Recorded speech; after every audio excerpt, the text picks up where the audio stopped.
सब साथियों को नमस्कार। सब हरियाणा वासियों को नमस्कार। बात चल रही है कांग्रेस की हार की साथियों। बहुत से YouTube platform, social media platform भरे पड़े हैं कि कांग्रेस की हार की वजह क्या रही। समीक्षा कर रहे हैं। पार्टी के नेतागण भी कह रहे हैं कि अभी समीक्षा करेंगे। जो मुझे लगता है जो सबसे बड़ा लॉस हुआ कांग्रेस को, वो जाट या गैर जाट की वजह से भी नहीं हुआ, ठीक है ना। बिल्कुल लहर बनी हुई थी कांग्रेस की, लेकिन एक वीक पहले जो वीडियो क्लिप रिलीज़ हुई कांग्रेस के जो भी नेतागण थे, उसमें जो दिखाया गया मेन था मुद्दा नौकरियों का। देखिए, किसान का मुद्दा था, अग्निवीर का मुद्दा था। अग्निवीर के मुद्दे पे तो आप देखिए कि जो भी बीजेपी की जहाँ पे भी स्टेट गवर्नमेंट है या जो भी हमारे होम मिनिस्टर हैं, central home minister Shri Amit Shah ji, उन सब ने अग्निवीर के मुद्दे को लेके उनको गारंटी दे दी, तसल्ली दे दी कि सब एडवांटेजेस जो हैं उनको मिलेंगे। आने वाले समय में नौकरियों में भी उनको आरक्षण दिया जाएगा। हरियाणा में घोषणा होगी 10%, उधर बराबर में ही यूपी में भी घोषणा हो गई।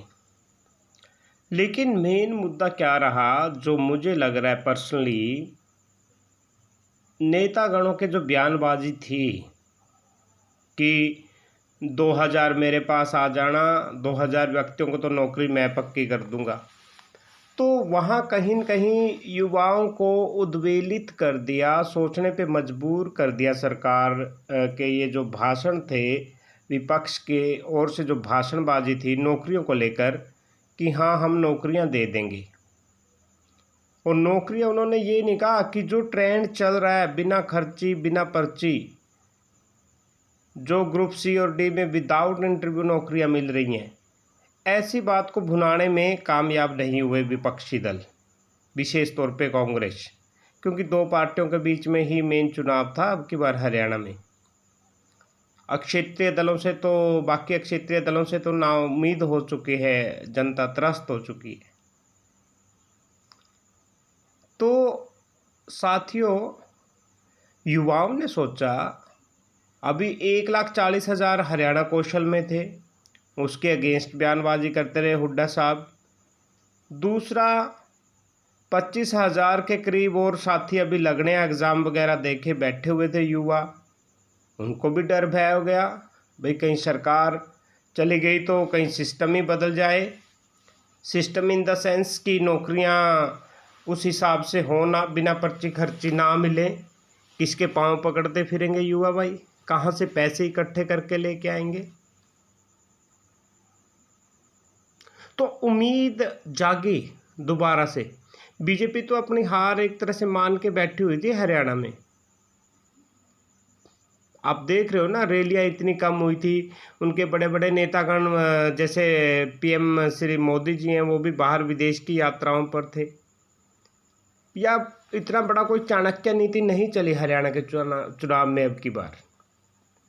कुछ वीडियो क्लिप्स ने जो सत्यापित भी थी वो एडिटेड नहीं थी, कहीं न कहीं पे आईटी सेल है जो विपक्ष का, कांग्रेस का, वो फेल हो गया, वो ना काउंटर कर पाए उन भाषणों को। बड़े बड़े नेताओं भी, फिर जैसे पवन खेड़ा जी हैं, उनका भी हमने देखा अखबार में ऐसा ही मिजाज था, उन्होंने सपोर्ट किया ऐसे नेताओं को जो कह रहे थे कि हम नौकरी दे देंगे, मेरे पास आ जाना, मैं लगवा दूंगा।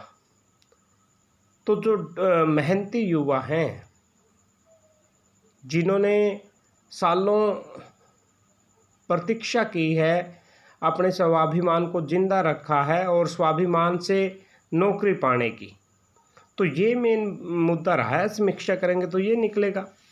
कोई उसमें कुमारी शैलजा का इतना बड़ा रोल शायद ना मिले, कोई उसमें इतना बड़ा रोल जाट गैर जाट का ना मिले, थोड़ा बहुत तो रोल सबका ही होता है। बट मेन मुद्दा जो मुझे लगा, युवाओं की जो नौकरी तो इन्होंने देने की हाँ भरी 2 लाख, लेकिन उन्होंने साथ में ये नहीं दिया कि बिना खर्ची बिना पर्ची मिलेंगी। उस बात पे तसल्ली नहीं हुई भाई युवाओं को। और कितने कितने युवा, ऐसे कितने युवा हैं जो करीब रहते हैं, जो डिज़र्विंग कैंडिडेट हैं, जो वेल क्वालिफाइड हैं, वो तो पहले पॉलिटिक्स वगैरह से दूर रहते हैं उनकी तो कोई इतनी अप्रोच होती नहीं। तो अप्रोच होती है तो उनकी होती है। आज चमचागिरी कौन करता है भाई? जिसके पास, जिसको या तो पावर दिखानी है, या जिसके पास पैसा है, जिसके पास क्वालिफिकेशन नहीं है, जिसको खुद पे भरोसा नहीं है, वो चमचागिरी करेगा। तो वो युवा तो खुश थे, लेकिन बहुतायत किसकी है? मैक्सिमम युवा वो हैं साथियों जो अपने दम पर नौकरी पाना चाहते हैं, जो अपने माँ बाप का नाम रोशन करना चाहते हैं। तो मेरी समीक्षा में तो कांग्रेस जो है इन बातों को भुना नहीं सकी कि हाँ ये तो अच्छा ट्रेंड चलाया हुआ है बीजेपी ने, बिना खर्ची बिना पर्ची। उनको, कांग्रेस को कहना चाहिए था कि हम ना सिर्फ ग्रुप सी ग्रुप डी की नौकरियां देंगे, HCS की नौकरियां भी देंगे, हम जो ग्रुप A B की पोस्ट हैं वो भी देंगे हम, ठीक है ना। उनकी संख्या बढ़ानी चाहिए थी।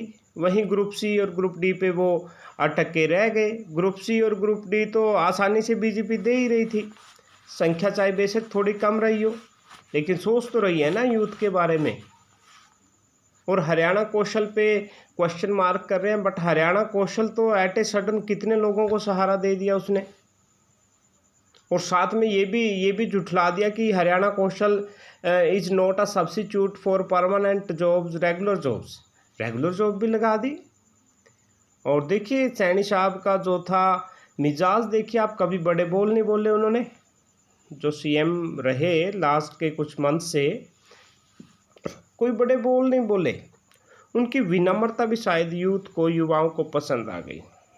खट्टर साहब होते तो शायद इतना नहीं हो पाता, क्योंकि खट्टर साहब ने तो युवाओं को सब्जी बेचने के लिए बोल दिया था, मजबूर कर दिया था, चाहे बेशक पॉलिसीज़ कुछ अच्छी बनाई हो उन्होंने, बट यूथ को रौंद कर आप आगे नहीं बढ़ सकते। इनकलाब तो यूथ से आता है ना। और यूथ समझ गई कि कहीं न कहीं किसी हद तक तो चिंतित है बीजेपी युवाओं के लिए। विदेशों में भी सपोर्ट किया है, बहुत से युवाओं को विदेशों में भेजा भी है। सपना ही आज की यूथ तो यही देख रही है कि फॉरेन कंट्रीज़ में जाएं। चाहे विपक्ष ने बेशक मुद्दा गरमाया कि लड़ने के लिए भेज रहे हैं हमारे यूथ को, रोज़गार नहीं है तभी तो बाहर जा रहे हैं। शौकिया तौर पे भी बहुत से युवा बाहर जा रहे हैं, किन्हीं के फैमिली मेम्बर, रिश्तेदार पहले से वेल सेटल्ड हैं फॉरेन कंट्रीज़ में, तो वो लोग भी बाहर जा रहे हैं। ज़्यादा पैसा कमाने की चाह में भी लोग बाहर जा रहे हैं। जिनको सब्र संतोष है, जो ये समझते हैं कि अगर यहाँ पे हमें एक नौकरी मिल गई, गवर्नमेंट जॉब मिल गई, छोटी या बड़ी कुछ भी हो, तो हमारे लिए तो यहीं पे स्वर्ग है। तो ऐसी यूथ ज़्यादा है। ऐसा सोचने वाले बहुत हैं कि लाखों रुपए हम लोग फंसा कर, घर वालों को कर्जदार बनाकर बाहर जाएंगे, उससे बेटर है यहीं पे साल 6 महीने की हम मेहनत करेंगे, कड़ी मेहनत करेंगे, और कोई अच्छी गवर्नमेंट अगर रही, बिना खर्ची पर्ची की नौकरी मिलती रही, तो हम भी एक दिन उसमें शामिल हो जाएंगे। तो यही मेन रीज़न रहा है साथियों। वीडियो क्लिप्स उठा के देखिए, पवन खेड़ा जी का भी अखबार में उनको सपोर्ट करते हुए, जब बड़ी लीडरशिप का बयानबाजी आने लगी उनकी सपोर्ट करने में, उन नेताओं की, उनको तो छोटे मोटे नेता मान लेती पब्लिक, अगर बड़े वाले बायकॉट कर देते उनका। तो यहाँ पे यूथ का एकदम से मूड चेंज हो गया और उन्होंने फिर से शायद बीजेपी को चुन लिया होगा। ये एक बड़ा, अगर आप समीक्षा करें तो इस पे ज़रूर सोचें। धन्यवाद।